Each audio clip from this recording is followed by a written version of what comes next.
আজ আমরা এমন একজনের গল্প শুনব যিনি শুধু একটা আইডিয়া দিয়েই শুধু একটা ধারণা দিয়েই পুরো ইতিহাসের মোড় ঘুরিয়ে দিয়েছিলেন।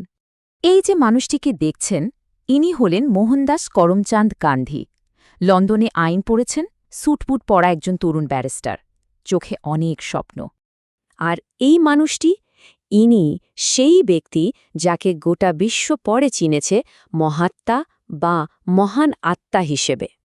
তো প্রশ্নটা হলো, এই দুটো ছবির মধ্যেকার যে বিশাল ফারাক, এই পরিবর্তনটা কিভাবে সম্ভব হলো, আর কিভাবেই বা একটা সাম্রাজ্যকে তিনি টলিয়ে দিলেন, তাও একটাও অস্ত্র ব্যবহার না করে। এটাই তো পৃথিবীর সবচেয়ে শক্তিশালী রূপান্তরের গল্পগুলোর একটা। তো চলুন শুরু থেকেই শুরু করা যাক। 1869 সালে জন্ম। গান্ধীর ছোটবেলাটা কিন্তু বেশ সাধারণ ছিল। বেশ লাজুক ছাত্র ছিলেন, যিনি পরে আইন পড়তে লন্ডনে পাড়ি দেন। দেখুন, 1888-তে তিনি আইন পড়তে লন্ডনে যান। 91-এ ব্যারিস্টার হয়ে ভারতে ফেরেন ঠিকই, কিন্তু এখানে আইন ব্যবসা জমাতে পারছিলেন না। এরপর 1893 সালে একটা 1 বছরের চুক্তিতে তিনি দক্ষিণ আফ্রিকায় যান। আর এই একটা সিদ্ধান্তই তার আর পুরো বিশ্বের ইতিহাসটাকেই বদলে দেয়। দক্ষিণ আফ্রিকায় তিনি প্রায় 21 বছর ছিলেন। আর এই সময়টাই ছিল তার জীবনের আসল অগ্নিপরীক্ষা, যা তার দর্শনকে পুরোপুরি গড়ে তুলেছিল। আর এই শুরুটা হয়েছিল, ভাবতে অবাক লাগে, একটা ফার্স্ট ক্লাসের ট্রেনের টিকিট দিয়ে। দক্ষিণ আফ্রিকায় গিয়েই তিনি মুখোমুখি হন মারাত্মক বর্ণবিদ্বেষের। আর একটা ঘটনায় যেন সবকিছুর মোড় ঘুরিয়ে দিল। কারণটা কি ছিল? কারণ তিনি শুধুমাত্র শ্বেতাঙ্গদের জন্য লেখা একটা কামরা থেকে নামতে রাজি হননি, আর তার জন্য তাকে ট্রেন থেকে ছুঁড়ে ফেলে দেওয়া হয়। ভাবুন একবার, সেই রাতে তিনি স্টেশনে বসে ঠকঠক করে কাঁপছিলেন আর ভাবছিলেন ভারতে ফিরে যাবেন নাকি নিজের অধিকারের জন্য লড়বেন। আর সেই রাতেই তিনি সিদ্ধান্তটা নিয়ে ফেললেন। তিনি লড়বেন, তবে হাত দিয়ে নয়, এক অন্যরকম শক্তি দিয়ে। যে অন্যায়ের তিনি সাক্ষী হয়েছিলেন, তার জবাব দিতেই গান্ধী এক নতুন, বলা যেতে পারে এক বিপ্লবী প্রতিরোধের পদ্ধতি তৈরি করলেন। তিনি এর নাম দিলেন সত্যাগ্রহ, মানে সত্যের শক্তি বা আত্মার শক্তি। এটা কিন্তু শুধু হাত গুটিয়ে বসে থাকা বা নিষ্ক্রিয় প্রতিরোধ ছিল না, এটা ছিল একটা সক্রিয় লড়াই। প্রতিপক্ষ হিংসা দেখালেও তার জবাবে অবিচল থেকে অহিংসার পথেই তাদের ভুলটা চোখে আঙুল দিয়ে দেখিয়ে দেওয়া। আর এভাবেই সারা বিশ্বের সামনে তাদের অন্যায়টাকে তুলে ধরা। আর এই দর্শনকে কাজে লাগিয়েই তিনি দক্ষিণ আফ্রিকায় ভারতীয়দের একজোট করলেন।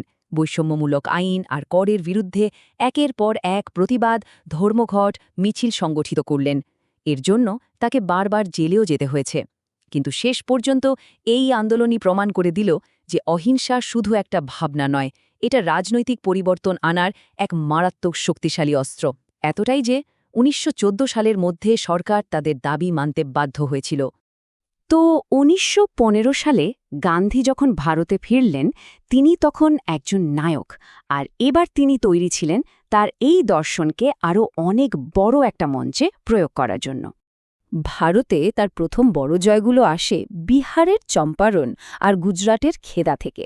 চম্পারণে তিনি অত্যাচারী ব্রিটিশ নীলকরদের বিরুদ্ধে কৃষকদের নেতৃত্ব দেন, আর খেদায় বন্যার পর কর মকুবের দাবিতে কৃষকদের সংগঠিত করেন।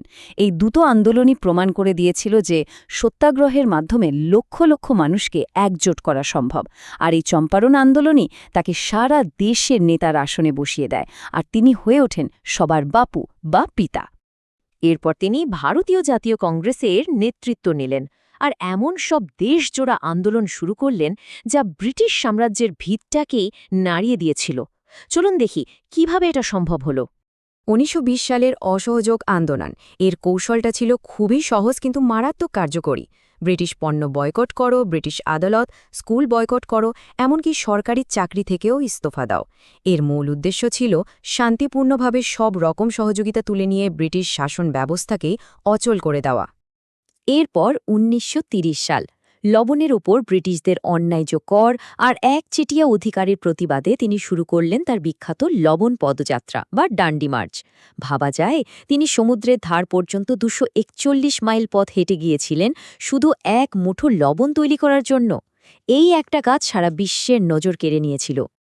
আর তারপর দ্বিতীয় বিশ্বযুদ্ধের সময় ১৯৪২ সালে তিনি ডাক দিলেন ভারত ছাড়ো আন্দোলনের। তার বার্তা ছিল একেবারে স্পষ্ট আর শক্তিশালী, করেঙ্গে ইয়া মারেঙ্গে, অর্থাৎ হয় স্বাধীনতা অর্জন করব, নয়তো তার জন্য জীবন দেব। গান্ধীর এই আজীবনের লড়াই শেষ পর্যন্ত ব্রিটিশদের ভারত ছাড়তে বাধ্য করেছিল, কিন্তু এই বিজয়ের জন্য একটা বিরাট মূল্য চোকাতে হয়েছিল। দেখুন, একদিকে ১৯৪৭-এ এলো স্বাধীনতা, প্রায় ৪০ বছরের একটা লড়াইয়ের অবসান, কিন্তু তার সাথেই এলো দেশভাগ। একটা দেশ দুটো ভাগে ভাগ হয়ে গেল, ভারত আর পাকিস্তান। আর তার ফলে যে ভয়াবহ সাম্প্রদায়িক দাঙ্গা শুরু হলো, তাতে গান্ধী একেবারে ভেঙে পড়েছিলেন। এই হিংসা থামানোর জন্য তিনি আমৃত্যু অনশন পর্যন্ত শুরু করেন। কিন্তু দুঃখের বিষয় হল ১৯৪৮ সালের ৩০শে জানুয়ারি একজন হিন্দু জাতীয়তাবাদী, যিনি গান্ধীর এই সহনশীলতার নীতির বিরোধী ছিলেন, তাকে গুলি করে হত্যা করেন। তার জীবন হয়তো সেদিন শেষ হয়ে গিয়েছিল, কিন্তু তার বার্তা সেটা শেষ হয়নি। বলা হয় তার শেষ কথা ছিল, হে রাম। গান্ধীর জীবনটা একটা বড় প্রমাণ। এটা দেখিয়ে দেয় যে একজন মানুষ শুধুমাত্র সত্য আর অহিংসার প্রতি বিশ্বাসকে অস্ত্র করে একটা গোটা সাম্রাজ্যকে টলিয়ে দিতে পারে, বিশ্বকে বদলে দিতে পারে। আর তিনি আমাদের সবার জন্য একটা প্রশ্ন রেখে গেছেন, যা আজও আমাদের ভাবার। একজন মানুষের সত্যের প্রতি এই যে অবিচল আস্থা, তা কি আজও পৃথিবীটাকে নাড়িয়ে দেওয়ার ক্ষমতা রাখে?